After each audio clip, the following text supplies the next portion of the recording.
Hi, everybody. It's Josh here with Vancouver Real Estate today. I've got James Bligh, architect, with me for another chat, one of our sort of quarantine calls here. And he's going to take me through a couple of the projects that he's worked on. So here's the thing, homeowners, homebuyers, investors, we all want to find that perfect property to move into and to eventually sell for a profit. And we want to make that purchase in a place with affordable, safe, quality homes, communities, and businesses. Why? So we can actually enjoy our lives, take vacations, and spend the quality time we want with the people we love. How do we do all this without risking a fortune and running ourselves ragged? That's the big question, and this show is dedicated to the answer. This is a Julius Schulman photograph of a case study Yeah. house in California, a very famous living room. Very famous. I know that picture. It's very similar to, let me go back for a second. It's very similar to an old house my dad grew up in, which was like a one-story bungalow in Deep Cove. And I was basically saying, like, doesn't this picture remind you of your old house? Wouldn't it be great if your new house was like this old house? You both have the same view, but this one is finished differently on the inside, and so it pairs better with the outside. It kind of privileges the view more because it's with modernism, particularly with like California and West Coast modernism, there's like a reduction in detail to keep the eye focused on what's important, and that the living rooms are designed, with living in mind. There's no TVs in them. There's like, you can just tell from this photograph, like immediately what the character would be like of living in a house like this. So I showed them that and said, like, just to get the juices flowing. This is where they live. This is the Shaw Tower in Cole Harbour. So they live up on the 36th floor. Just kind of showing them, this is for context. This is where they are downtown. Yeah.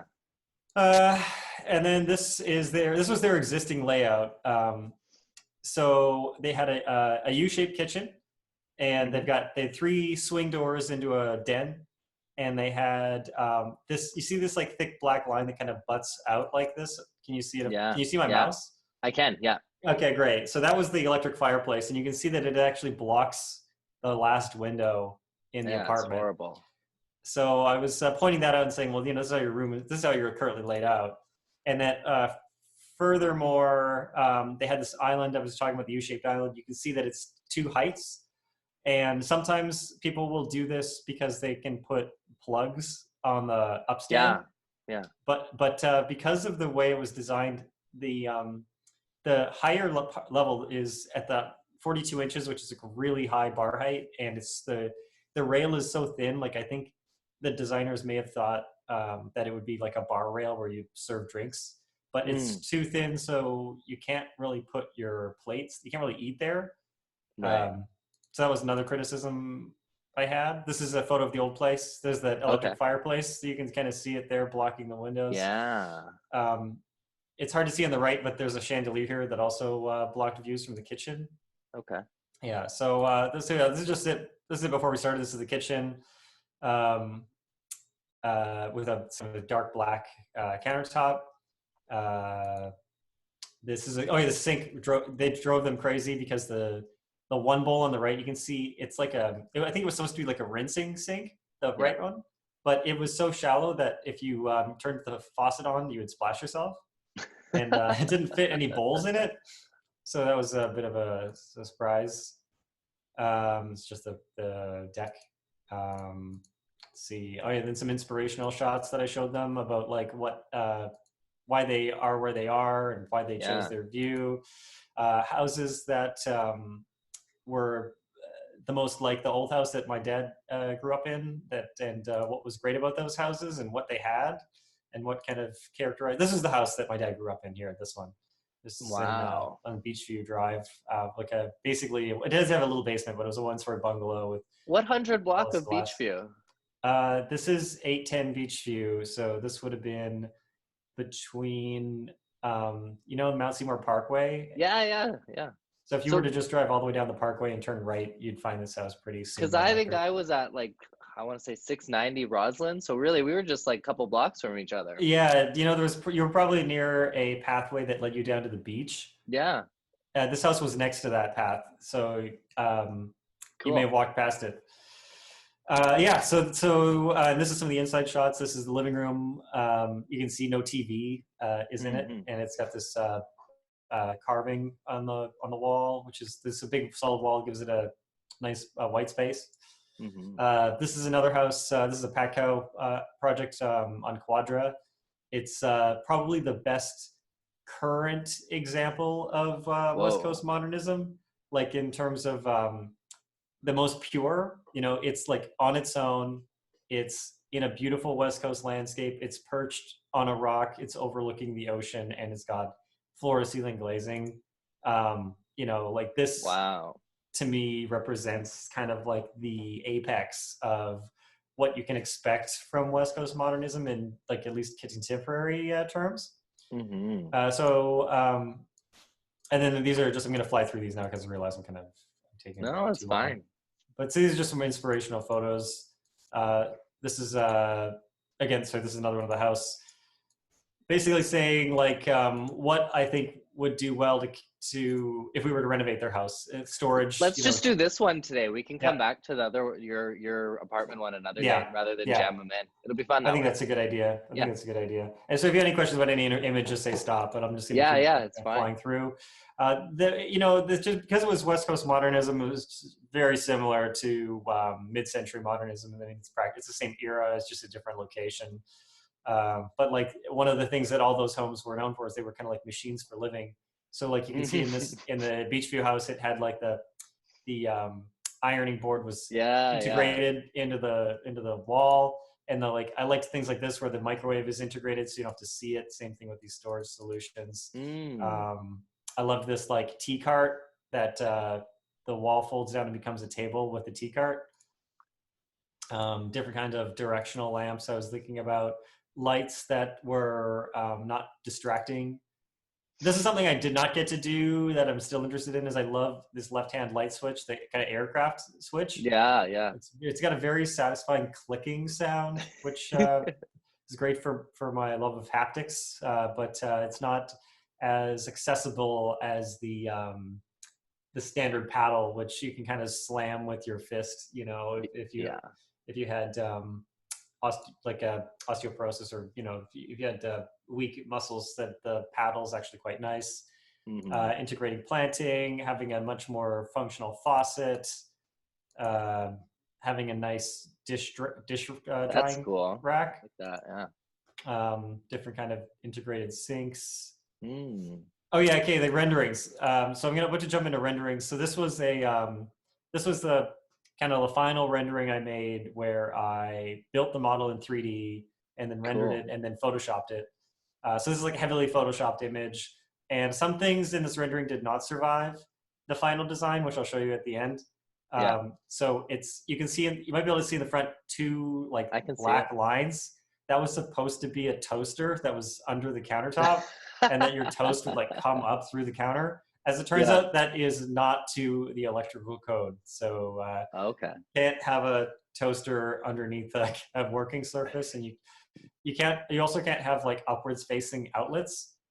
So I was trying to get rid of those outlets that you saw in the original, where they were kind of on the upstand. So I'll see if I've got an image of it later, how I was able to get rid of the outlets. Why no upward facing? Because you could spill into it? Exactly. You could cause a fire, electrical fire. The wood along the wall remained. I cut a lot of this stuff was originally drawn surfaced in teak, because my parents have a lot of teak furniture, like from like original kind of antique mid-century Danish furniture. And so I thought maybe as it turns out, you can get sustainably harvested teak veneer now, but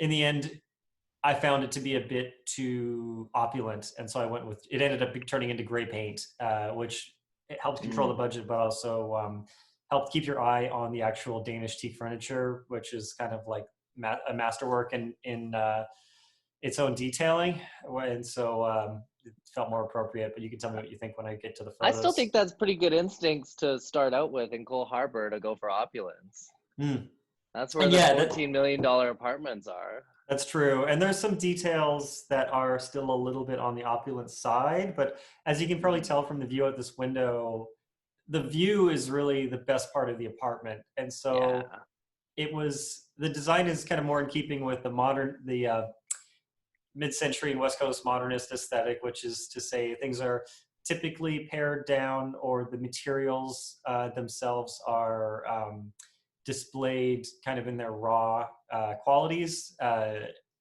It's more like functional, and that's to kind of keep a hierarchy of what your eye is supposed to be looking at in the space, which creates a kind of feeling, ideally or hopefully. So in this case, the eye is supposed to go to the windows, and as a secondary, it should go to the wood, and so that you're either looking at the view and being soothed by the landscape, or you're looking at your natural wood finishes, which happens to be harvested from Mission, so local from the metro area.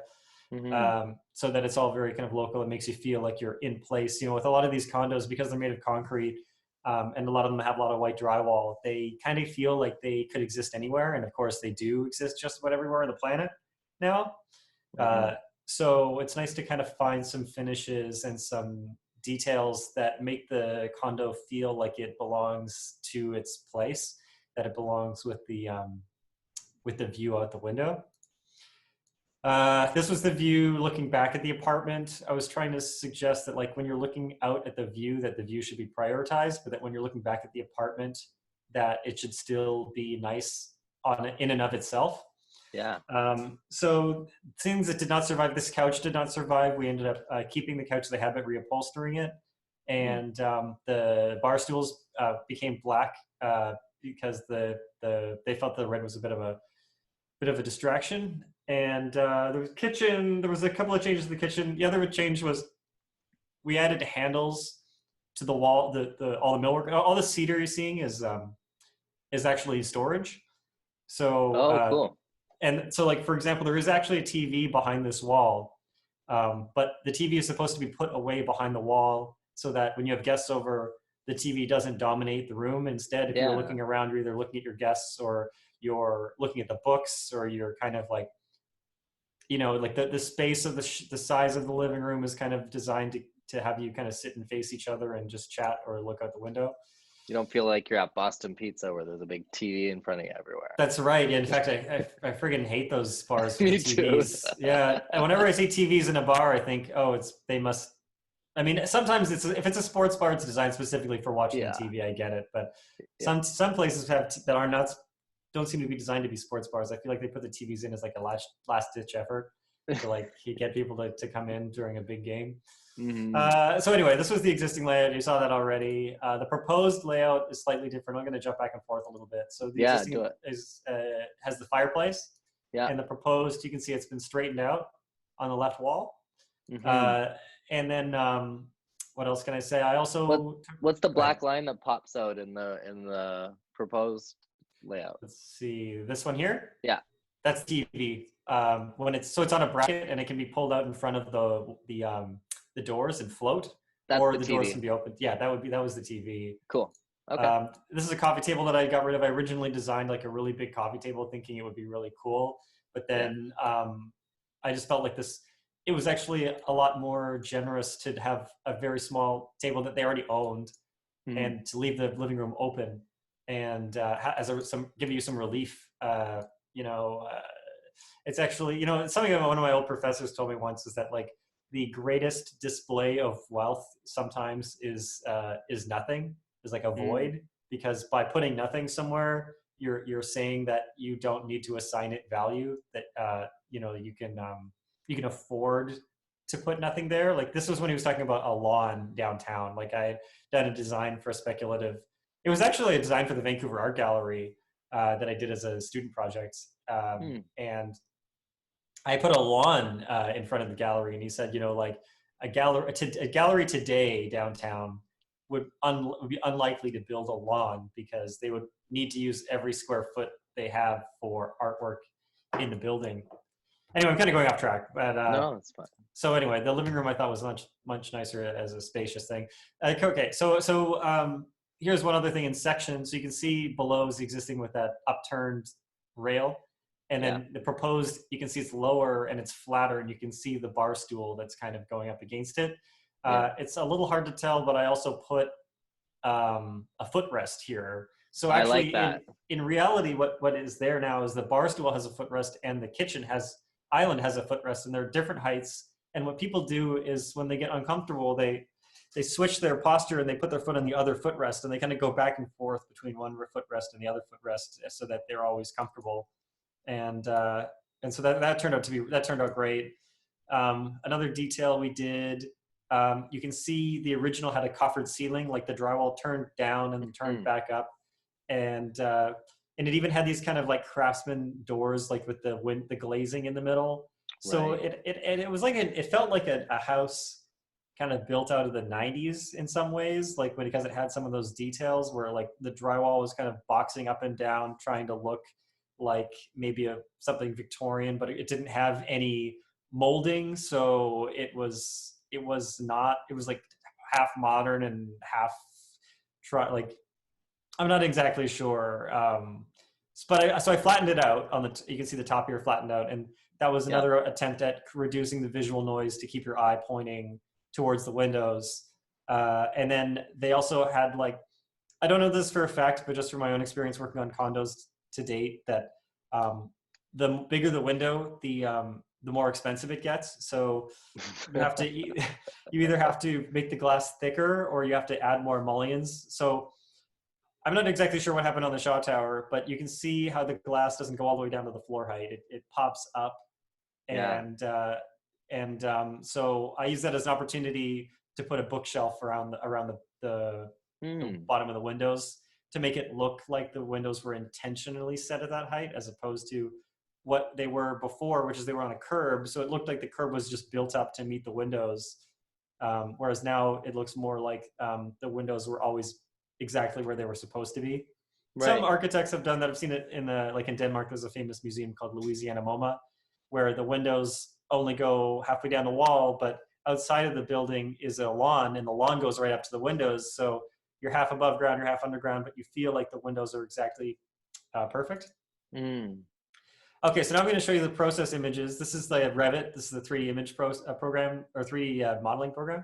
How much time did you spend building out the 3D renders for that? Way too long. But that was also because I wasn't sure, and this is actually leading into one of the things I wanted to talk about, which is the process. You know, like, so there's an architect, oh God, I think his name is Peter Cook. And he said that drawing, this is going to get a little wonky, so forgive me, but we're going to take a wonk break. Great, okay. The etymology of the word draw means to pull, like that's why you draw an arrow, you pull the arrow. And this architect said drawing for him, as he draws on the paper, feels like he's pulling the ideas out of his brain and putting them on the paper. And that drawing is like you cannot separate it from the design process, and you learn things as you pull your ideas out onto the page. And so this is like the millennial version of that, which is to say, instead of drawing like pen on paper or pencil on paper, I've modeled the building in 3D and 3D space. And then what you're about to see is a bunch of different ideas that I tried in the model to study that and see what was working. And so this first image is just the base, what it looked like when they moved in. And so you can see it's got this kind of repetitive veneer that's got a kind of a yellow color. They painted the wall was gray when they moved in. The furniture was kind of just floating in the room. There was a fixed chandelier that blocked the views from the kitchen. And there was a gray tile on the back, and a couple of just like stub walls that allowed the millwork to terminate. So you can see like there's a partition here that allows the kitchen millwork to terminate into that wall, so you can't see the edge of the millwork. And they do the same thing in the hallway. So that's where I started. And then these are some of these ideas are I'm not defending these ideas. In fact, these are process images, so they're supposed to show you how it got to where we got at the end. Yeah. It's like writing. So You're doing revisions along the way. that's right. That's right. So these are, you'll see the early revisions here. This is where the TV was exposed with speakers on either side. There was a bench under the TV. There was a bunch of teak cabinets above. There was a backsplash with cork tiles because the old house had cork. And I took the flooring and I ran it up the back of the island so that it kind of looked like it was part of the floor. And then some red hanging lights. I'm going to just keep flying through these. I don't want to defend any of these really. This is the house looking, this is as it was looking the other way. This is before we started. You can see the plugs there. Is that a harp? And the chandelier. That's a harp. Yeah, my mom's a harpist. She was she was the principal harpist of the Vancouver Symphony for about 30 years, I should say. Wow. She just retired, and now she is teaching students on Skype. And there is a harp in the apartment, and I've gone back and forth about putting the harp in the living room for like professional photos. So we'll see. It may show up. It might show up. Could she come play at open houses, but it's unpaid? Yeah, exactly. Well, you know, it's funny. When I grew up, she was always practicing because you have to practice hours and hours a day when you're in the symphony. And so whenever I had calls with people, they thought I was calling from heaven. There's always this harp music in the background. That's amazing. This was another one. This is one where I had like basically a big feature wall of cedar. This is the TV would have been hiding behind the wall in this one, and trading a lot of white space for artwork next to it. And the speakers were underneath the TV with some bookshelves. And then there's this crazy like mid-century tile that I tossed on the back. You really wanted some red in that kitchen. Yeah, you know what? There was some red that made it actually in the end. I'll show it to you. We'll do the before and after ones. We'll do before and after, yeah. This one had a concrete countertop. This one had like just this wild like orange, probably like super thick plastic, and some birch. This one was birch. You didn't do that one, I hope. No, this one did not happen. Some of them. Oh yeah, that's right. This one is the other thing that was crazy about this one. Is the only design where we took all the drywall off the ceiling, and we said, what if we make the ceiling taller by ripping out all the drywall and exposing the sprinklers, and exposing the ducting, and adding like a track light. And that was not well received, and I didn't really love it either. But you know, it's something to try. Harbour. There's only so many things that you can try, and that was one. That's kind of like my method. Is I just describe it as the brute force method, where I just try, or like throwing spaghetti on the wall and seeing what sticks. You just try a bunch of things and you see what's good.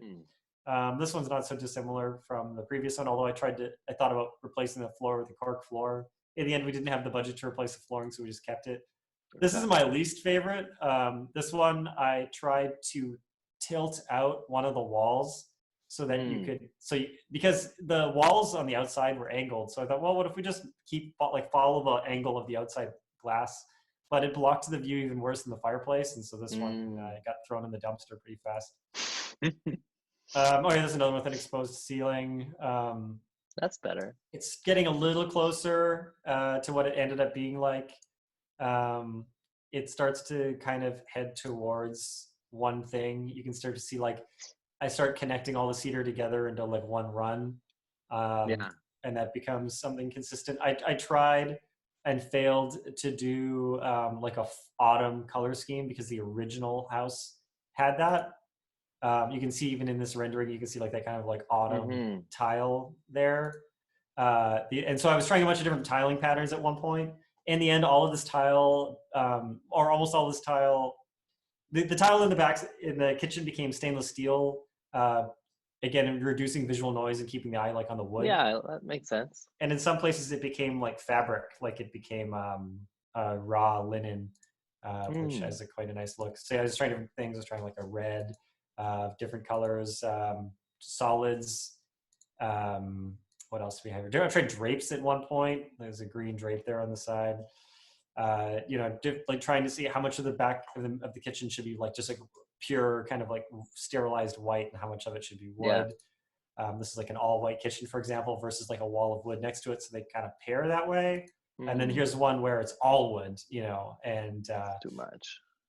Yeah. And then it's just like, it's a very busy in this one. Yeah. So we got rid of the tile, which helped reduce the noise. And we also got rid of this coffee table, which again created like some relief to the space. It's a cool table, but it kind of clutters the place. It makes a little too much big furniture.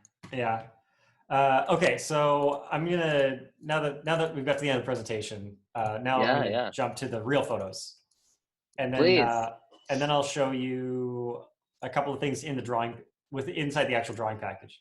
Okay. So this, can you see this? Yeah. This is the space built now. There's too much furniture in the living room. There's actually one of the the leather chairs are not going to be in the professional photographs, but I can't get them to get rid of them because my parents find them too comfortable. So they sit in them to watch That's TV. Fine. Yeah. So you have to forgive me for that. So I'll just zoom. You gotta have creature comforts. Yeah. But then you can see the lights that hang over the dining table. That's where we get to keep the red. Yeah, yeah. And you can see like this big long front of millwork. So the stainless is on the backsplash. All that on the sides of the millwork is linen. Actually, it's going to be linen. And let me show I you like the lights else. over the pictures. That's nice. Oh yeah. Let me show you something else for that then. So this is the dining table at night. And you can see that because of the lights over the artwork does gets it's nice. Yeah, it's kind of a nice I don't really have the right term for it. But I don't always have the words. I just know prioritized nice. or like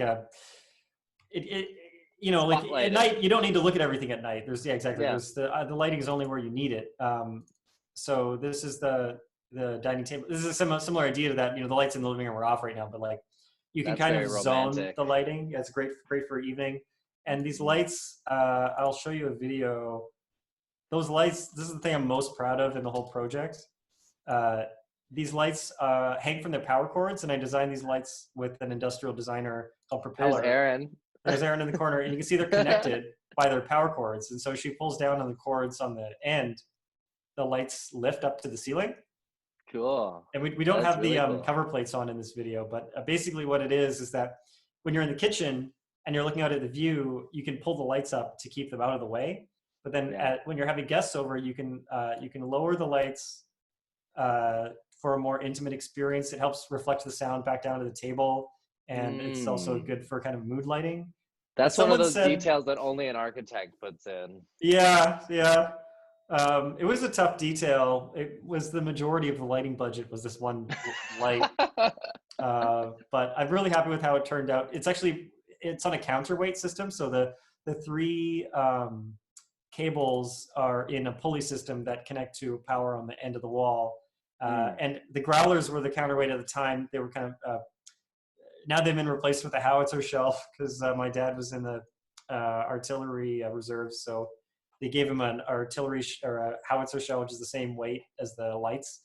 Okay. So they hold themselves in counterbalance. Cool.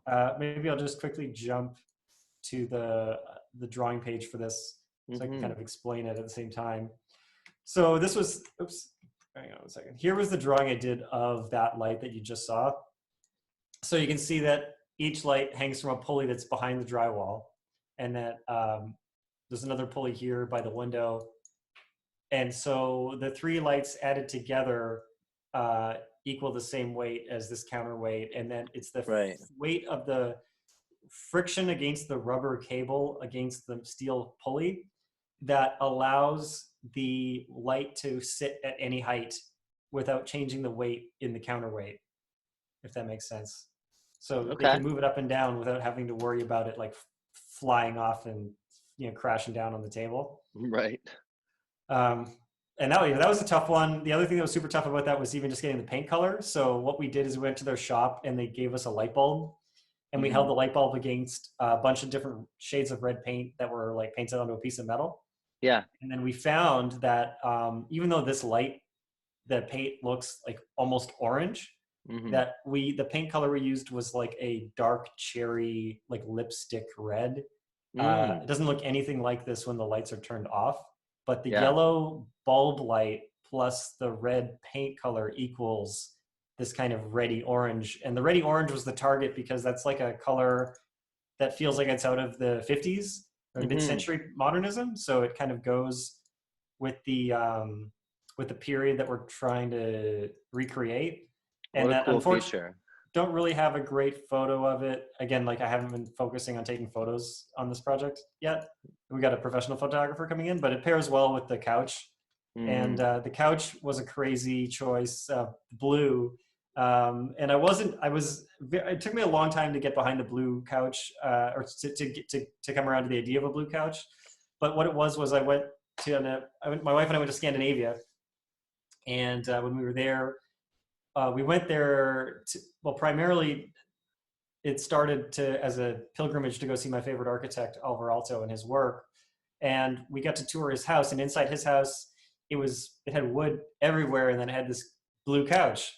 And I thought, well, that's funny, because I always thought that, like, like I have a funny way of thinking of things, because I came from a background in engineering. So the way I think about design, sometimes it's like I try to do it like a math equation, and sometimes it doesn't work out that way. But I was always thinking like, oh, you got all this warm wood, so that means that you have to do a warm color scheme, like an autumn scheme or something. Everything has to be like white or wood, Yeah. and you can't have any cool tones because it'll clash. But then what I found with the blue, especially at Alto's house, is that it was more like a juxtaposition where the blue made everything that was warm look warmer because it was a high contrast. Yeah. And so when we brought a bunch of fabric swatches to the house after the millwork got installed, and we were holding it up against the millwork, and the blue actually looked the best because it made the wood look warmer by contrast. And so that's how we ended up with this crazy blue couch. Let's see, I've got a couple other photos for you. This is the lobby. So this is river rock. It's basalt. And this is where you put your wet shoes when you come in. There's actually a cushion. I don't know where the cushion went, but there's a cushion that goes on top of this bench that you sit on. Yeah. And the thing about river rock is river rock comes in 3 colors. Typically it's got granite and basalt and schist in it. And so I made my dad go to there's basically like a crushed gravel supply yard at the bottom of the Lionsgate Bridge. And so I made him go out there, and I made him pick out only the basalt. And so he was there for like a few hours, just going crazy. Like, I can't believe, only the bluey gray ones, I told him. The blue, and you see, he included this one brown rock in the middle just to drive me crazy. He took this photo and sent it to me. But I think it was worth it. The way I explained it to people is, I don't want it to look like schist. Yeah. I don't want to have any schist in it. So it doesn't look like schist. This is the office coming in together. So the 2 long drawers are filing cabinets for all of their filing. And then this white panel is actually a table that folds out and fills up almost the whole room, so that you can sit at the computer or turn around, and then turn around. Now you have this huge work desk that you can work on. This is the living room, more closer to how I imagined it being laid out. We're currently getting a couple of duplicates of this light on the left made up. So there's going to be there's going to be 3 of them, one in each corner. So this one on the right's going to look like this one on the left. And there's going to be another one in the corner. This one on the left's going to go farther left. And you can see now that curb that I was talking about. So we got all these books against the curb. Yeah, I see them. Weren't there before. This rug is new. You can see it was made the to coffee the shape table of the lives windows. on in the rug. That's right. It's a different, that's right. Yeah.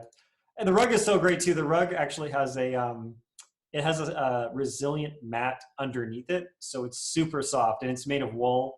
It's 100% wool, this rug. So it feels like the way that my parents explained it to me after it came in is they said they felt like they could sleep people right on the rug.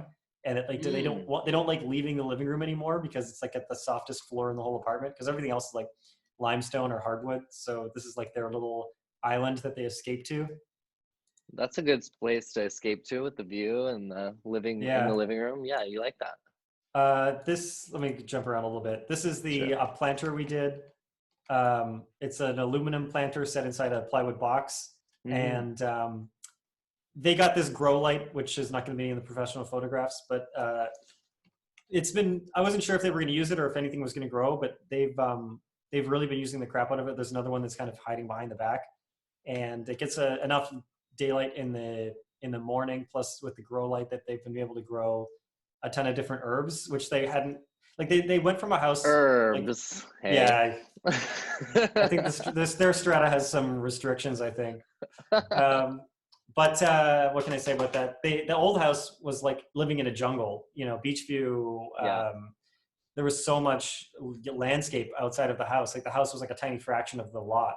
And it was like Jurassic Park. It gave them anxiety, which is one of the reasons they ended up selling the house, is like they couldn't keep up with the landscape.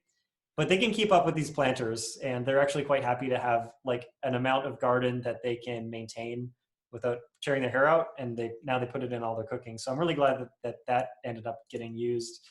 Maybe I'll also tell you a little bit more about the wood. So all the wood came from a cedar tree in Mission. And the original idea was that it would be cut and sorted in order. And you can kind of see that in some places, the branch is clearly on the right here. You can see it's clearly the same branch between these two boards. And let's see if I can pull up another image of that. Again, I haven't taken a lot of great images, but you can kind of see on the right-hand side, there's like 6 of them. They all came from the same part of the tree. Yeah. The original idea, and these are some old sketches that I drew, was that, and this is like that draw sketch of that wall. The idea was that the trunk of the tree was going to be in the lobby, and the crown of the tree was going to be by the windows, and that you would kind of see the branches thin out and get less straight as you head towards the windows. But unfortunately, due to a couple of issues, one being budget, another one being the limitations of the company that provided the tree, they were not able to cut the tree in what's called a rift cut pattern, which is where you take the tree in the center axis and you extract each board radially from the tree, which would allow you to have each board have a neighbor. But the way that they actually have to cut it almost all the time is they have to cut it at like right angles, because that's just the way that most like saws are set up, obviously. So instead of getting like a consistent pattern, it happens in spurts. But because my parents are both musicians, I kind of describe it as like musical notes, that as you walk around the house, you'll see like these kind of like notes. Oh, you're a good salesman. Yeah, thanks. And I'm also saying that this is like the prototype. So if anyone likes this house and wants something like it, we can rift cut a tree and give you like the full experience, with every branch going all the way down the wall. There's another version that I want to try sometime where I want to turn the boards 90 degrees so that you could like literally lay the tree up from crown to trunk, like as a straight line. You could see it all the way down. Which you really can only do if you have the tree as a whole tree when you start the project. Sounds expensive. It adds cost. It adds cost. You have Sounds to do it because like you want to something do I'd it. have a hard time getting people to pay for on a resale. No, yeah, hard to do on a resale. You'd have to do it. When someone would have to want to do it, like move into a unfinished apartment. Like I know that like some developers, what they do is they sell their penthouses unfinished because they know that the first buyer that moves in to a penthouse will want to just finish it themselves. Yeah. That's interesting. I didn't know that. But I thought of that myself as like a good idea if you could buy something raw and just finish it yourself. So I don't know that every developer does that, but I do know at least one that has explicitly said that. So, like I'm going to start one step at a time. I'm going to get these professionally photographed first, and then I'll worry about finding business. But for now, I'm just kind of trying to wrap it up and get it photographed, and then kind of get it into a package. Like right now, you're just seeing my old iPhone photos. It's fine. I'm just like snapping them as I drop in. But it'll all be curated. Like the books will all kind of be moved around, and the furniture will be moved around, and wait for the proper lighting. There's another thing that's going to happen. I'll show you a couple other things that I had intended on showing you. this is the old house, and there's a photo of the old house. This one. I want to take a photo of the apartment, the condo that looks like this photo. And it's taken at it. So this apartment and the old house both face east. So technically, this photo could be taken at the same time of day with the same sky. And then what they're going to do, the photographer is going to get a drone, and they're going to fly the drone outside the shot tower, and they're going to take a photo from outside the apartment looking at the living room.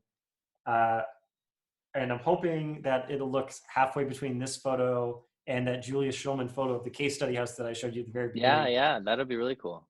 I kind of characterize the space, because the problem with condos is they're so small that it's hard to get a photo of like the living space without it feeling cramped.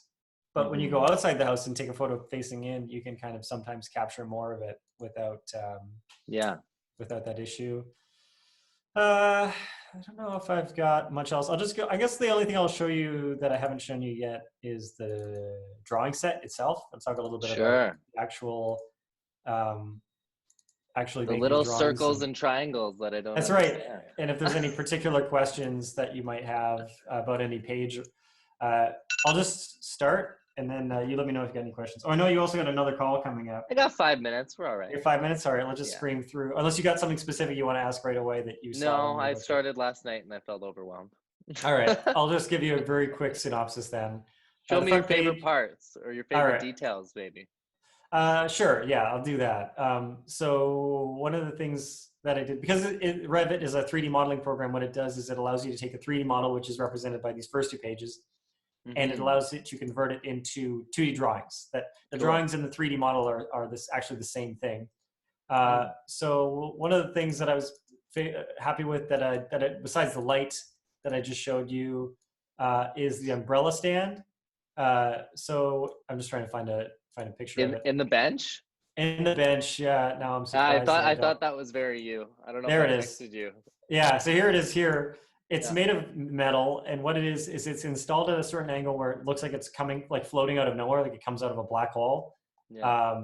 And it's got the rocks underneath which keep the umbrellas steady.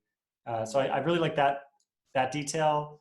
Did you put one in your own place too? A hole in the bench? Yes, yeah, like a hole. That's what I saw.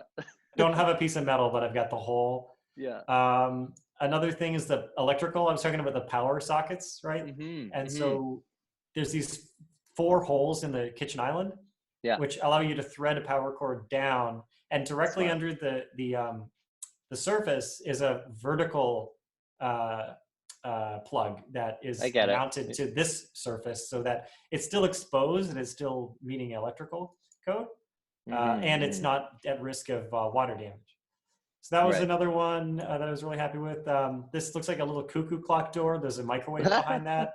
The kitchen, is all integrated. There's like a very I like that. It's a very clean. It keeps the eye on what's important, which is the view. This sink is gigantic. It actually was built custom because I thought it would be too much wood in the kitchen, but when you did the photos, I went, no, it works really well. It turned out, but it was less busy with the stainless steel. That helped a lot, getting rid of all the tiles, which kind of were very noisy. Let me just quickly go to the sink.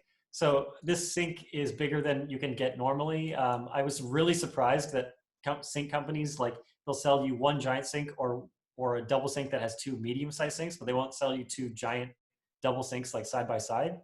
Yeah. So this one is 2 giant double sinks, or 2 giant sinks side by side, and allows you to take your largest like serving dish and fit it flat on the bottom, so you can scrub it without like holding it on an angle awkwardly. Yeah, that's helpful. It also has a tilt-out shelf built into the sink, which has all the soap. That's cool. Maybe we'll do like an in-person tour at some point, because it's actually a lot nicer in person. I like it. This drawer looks like a drawer, but it's actually a tea cart when you pull it out. So it actually is on wheels and casters, and you can like drive it around. So you can take it right out of there. Yeah, you can take it fully out. And the one thing I would say that one of my only regrets in the design is that I wish I made the tea cart wider, so that A, it was more stable, but B, if it was a little bit wider, you could fit a chair behind it, and you could have facing bar stools. So you could like face your guests when you're working in the kitchen. You could sit down and chill. So I kind of wish I had done that. These are great. There's like a little pull-up flower drawer, which you'll see an example of in the other project. This is I wish I had a photo of this. In fact, maybe I do have something I can show you at the bottom if it's still in here. It's a separate drawing. All right, maybe I can. You don't have enough time. Basically, it's a cutlery drawer, and what I had to do was I had to measure every single piece of cutlery they owned, and every piece of cutlery they has is ergonomic, so it's angled and sloped, and the front of the cutlery is different than the back. So I had to measure each fork, and like I had to measure like 6 different parts of each fork, and but now there's an organizing system where each fork has its own spot, and it's just so perfect. So I'll be excited to show you that in person. Very tailored. I like it. Yeah, there's a couple of great little moments like that. That's very nice for Cole Harbour. Very luxury. Yeah, and there's going to be some drapes here that are going to be able to black out the den, so it'll become like a 3rd bedroom technically. Like you could blow up a mattress and sleep there. I think that covers it pretty well. I know you got to go, so if you I have gotta sell this closing new remarks. condo. Yeah. That was really fun. I look forward to. We're gonna pick it up and we're gonna take it to from Cole Harbour to Gastown and look at the place that you did for yourself. Which in itself, you kind of downplayed it at the start, saying because it was a lower budget, but also really remarkably well done. Again, I think it's just anytime an architect's renovating something for themselves or their family, you get all these really cool bonus details that nobody else gets in their place, right? It's got custom. Some nice features. Yeah, I mean, it's all built out of plywood, so because the thing with renovating is it's mostly the cost of labor, and so if you can bring down the cost of the materials, then you can potentially bring things into a range that you can afford. And being an architect, you see how much things cost on your projects, so you begin to get a sense of what you can afford just being kind of exposed to all of these other projects for these other people, which definitely allowed me to know what to do here. And we'll get a cameo from Erin on her experience with the process. That's right. For that one. You're gonna have a cameo on the next podcast when we talk about the place. Oh, sure. Yeah, you can help us give the tour. We'll do the web tour. All right, well, I gotta go run, but thanks for making the time. And sorry we had to rush it a bit this morning, but duty calls. That's all right. Good luck with your sale. All right, stay safe. You too. Bye. Bye. Vancouver Real Estate Today explores the art of living through genuine storytelling and localized expertise. If you enjoy what we do here, do us a favor and write us a review, and visit us at vancouverrealestatetoday.ca and discover the home that lets you express and live who you are.